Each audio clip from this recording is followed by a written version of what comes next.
Dustin Hopkins is a legend. So the Chargers game just ended. Literally got the post-game interviews going on right here. But similar to last week and all the weeks prior, we're going to be going through my initial reactions to this Chargers game.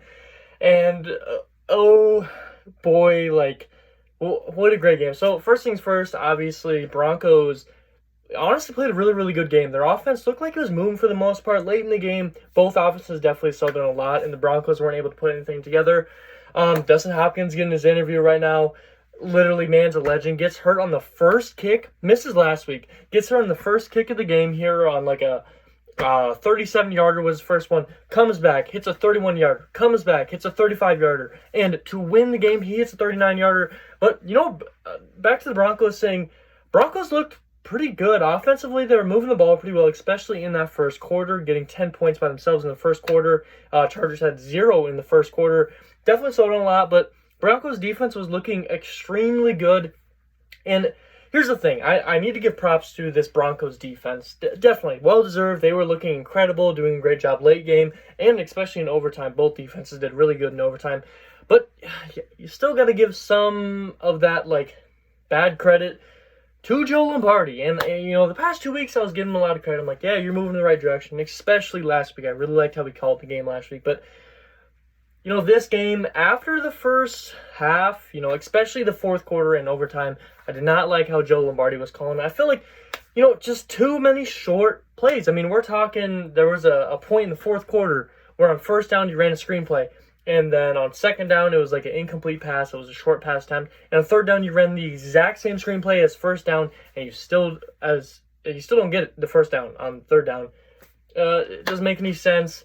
And yes, the Broncos defense was playing great in overtime, but Chargers were held to back-to-back 3-and-outs, maybe even 3 3-and-outs in a row. I don't know. Where was Mike Williams? Not sure what was going on there. It seems like every time it's not against the Chiefs, Joe Lombardi erases him from the playbook. Not sure there. Chargers offense. I think we should talk about Chargers offense and then move to the defense and then just kind of close it off here. Chargers offense, it's hard to look at. So Joe Lombardi did call a pretty decent, 3 quarters. Fourth quarter and overtime, I did not like. A lot of questionable things going on there. But for the most part, the first 3 quarters I did like pretty well. Now, Mike Williams kind of erased from the playbook. Austin Eckler, he was going very well early on. Got a rushing touchdown. He looked very, very good. Joshua Kelly ends up getting hurt. I hope that's not long-term. Not sure what was happening there, but Sony Michel came in and did what needed to be done here. Good for them. Offensively, they look pretty good. Let Herbert pass the ball. I feel like every play or 2 out of 3 plays is a short pass that's either right at the line of scrimmage or just a few yards past it. I mean, up until the very end, or unless it's third and long, Herbert isn't allowed to throw short passes. And I will say, I think Corey Linsley being out, Will Clapp for a time was out. You still don't have Rashawn Slater. All these guys on the offensive line being out is definitely going to limit the amount of time that Herbert has to pass the ball. But Herbert is so great at escaping the pocket and finding the open man and all this stuff. You need to get more routes going downfield, especially Mike Williams. Perfect example of that. Austin Eckler, too. Let him be in the passing game. I feel like he's never in the passing game unless it's a screenplay. But, I just got to see a little bit more from the Chargers offensively. Whether it's Joe Lombardi, I will say, I think it's primarily Joe Lombardi. Just Herbert needs some more passes down the field. I think he had 8 passes, maybe 10 passes that were more than 15 yards, or more than 10 yards, and not a single pass was over 20 yards that was completed. I think the longest pass in the entire game was 24 or 28, and it was to Donald Parham, and most of those came after the catch. So, yeah, just got to see a little bit more from the offense for the Chargers at least. Defensively, though, defense for both teams played really good. I really like how the Chargers were playing, but got to take it with a grain of salt. The Denver offense has not been good all year long. So give credit to the Chargers defense, but know that the Broncos offense wasn't great. Derwin James came up with a huge sack. Drew Tranquill was doing amazing. 2 big sacks. You got, a ton of breakups for Asante Samuel Jr.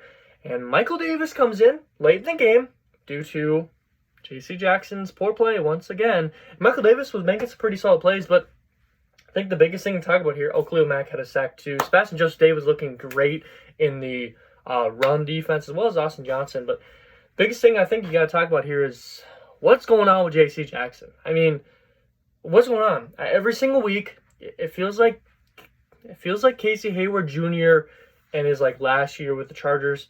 Every single week, you're going to see at least one big play given up to J.C. Jackson. And whether it's because, maybe the safety should have been there or whatever it may be, there's always a big play where J.C. Jackson's in the area. I mean, the huge play where maybe he's in man coverage, maybe he's supposed to be in cover 2, cover 3, we're not sure. Derwin James is over top, and I think Derwin James, if that was his spot, he would have been there. I mean, Nas Adderley making a mistake here and there, okay, I get that. But Derwin James, kind of the guy that's going to be to a spot. And J.C. Jackson kind of drops back on this, X-crosser route where, if you play Madden, go like this and over, and the other guy's coming like this. And on that same route, huge free touchdown play for the Broncos. This happened earlier in the game. And even late in the game, we saw another big play opportunity. I'm not sure if it got called back or not. I don't remember, because there's so many flags this game. I really hope J.C. Jackson isn't playing great because of his injury. And that's not a good thing. I want his injury to be healed, and I want him to be playing like himself. But I'm saying that because I would rather him be playing poor now because this injury hasn't let him get back to full speed, or maybe he doesn't feel comfortable because, he's missing a bone that he's had his whole life in his ankle. So I hope it's that. But man, oh man, is it really stressful when week after week we see J.C. Jackson give up these big plays and not make any big plays. And you look at that salary cap hit that's going to be connected to this big old contract for the next 5 years. That's extremely stressful when you know that you still got to pay a lot of guys coming up here. You got to pay Herbert very soon. You're paying Herbert very soon. You got to pay Rashawn Slater here soon. And you got a bunch of these young guys that, are only improving, which is good for this team, but you're going to have to pay them soon. Asante Samuel Jr., you're going to have to pay him soon. You're going to have to pay these linebacker core with Kenneth Murray and Drew Tranquill. Drew Tranquill make a big plays here. A lot of guys to pay, and J.C. Jackson, with one of the biggest contracts on the team, is not producing. A little bit worrisome there. No. Last two things here. Where do we start? Flags. Let's start with flags, and then let's move to how the game ends. But flags, I am clearly a Chargers fan, but I'm a fan of the sport. And I'm not a fan of the game being decided by flags. And although I don't think that this game was decided by flags, because in that overtime, it wasn't. There wasn't a ton of flags that caused the ending of that game. But to get to that point of overtime, I think there was a lot of flags. I'm not sure what the exact number is. I don't look at any stats before I record this video. That's for tomorrow's video. If you checked it out, please feel free. But lots of flags. I think just in the first half alone, there was 9 flags for 134 yards. That's the total for the whole game normally. And I guarantee there was more in that second half than in that first half. So, yeah, we're talking probably 20 flags, 200, 300 yards, and a ton of them against both teams. And I think the Chargers had a lot of, simple ones, and the Broncos had a lot of bigger ones. And I guarantee there's going to be some Broncos fans that are going to be, saying, oh, we should have won because the refs, blah, blah, blah. And that happens every single week. That it's just going to happen whether the flags were bad or not. But, let's be fair. There was a lot of questionable flags for both sides, but, I wish there wasn't so many. I wish there wasn't so many. I wish this game could have been a win for the Chargers, but I wish it could have been a win for the Chargers because how they played, and it wasn't influenced. I don't think the win was influenced by the flags. I don't think any win is really influenced by the flags unless it's the Saints and Rams way back when.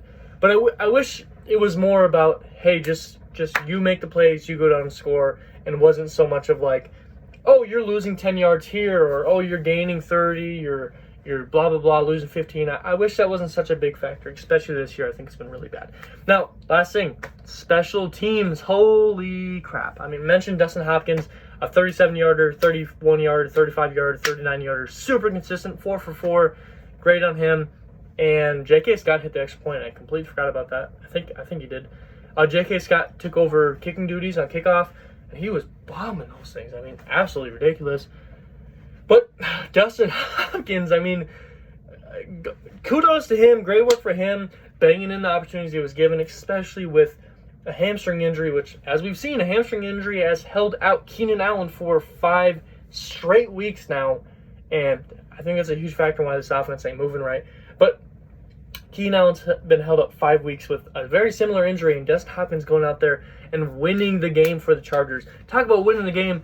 The Chargers special teams on the punt, and, you know, being smart enough and intelligent enough to see that he's fair catching, see that there's a dude directly in front of him, and knowing, hey, if I engage with this guy and I can get up into him and push him into his own man that's trying to catch this ball and cause some form of thing, it's not going to be a flag on me. To have that intellect, and I'm just benefit of the doubt, I'm giving him the credit. I'm not sure if he did know that or realize what was happening, but to be able to have that much strength to get that guy into the Broncos returner and then cause that muff and to be able to get on it, incredible. And then to be able to win it with that field goal right after. But just overall, I don't want to say great win for the Chargers. I'm really happy they won. Moved to 4-2, tied with the Chiefs. Whether, you know, the Chiefs lose a different game and the Chargers win, or if it comes down to Week 11 on who wins this division, I don't care. I'm just happy the Chargers are 4-2. I wish it didn't. I don't know how to say that the right way. I'm glad they won, but I wish it was a little bit more of a dominant win without so many, like, man, what's going on here? Because both teams, and I was saying a lot on my Twitter, was like, we don't need all these flags. I mean, it felt like New Year's and the refs throwing yellow confetti. I mean, it was getting a little bit ridiculous. But what do you guys think? Did you enjoy this game? I'm happy that the Chargers won, but, you know, and I think this was a very fun game to watch. I know a lot of people would rather see a high-scoring game, but I do like a defensive game, and I feel like that's what this definitely was. I enjoyed the game, but it was definitely stressful for the most part. If you enjoyed this content, please like and subscribe. Tomorrow's video is going to be the 5 things we learned. I'll likely have a Vegas Golden Knights video out on Wednesday. Thursday or Friday should be the video for film recaps for this week, as long as my editing software doesn't fail like it did last week. And then Friday or Saturday will be for the Chargers game against the Seahawks. You know, a lot of things coming out here, and I think we can get it rolling as long as my software and everything can hold together. But like I said, if you enjoyed this content, please like and subscribe. I hope it taught some today. Hope you enjoyed the game. Hope it made you smile. Hope it made you laugh. Something really important to me. Affects me else today in a great way, because every single day can be a great day if you all just put in the effort. And as always, you guys all be safe out there.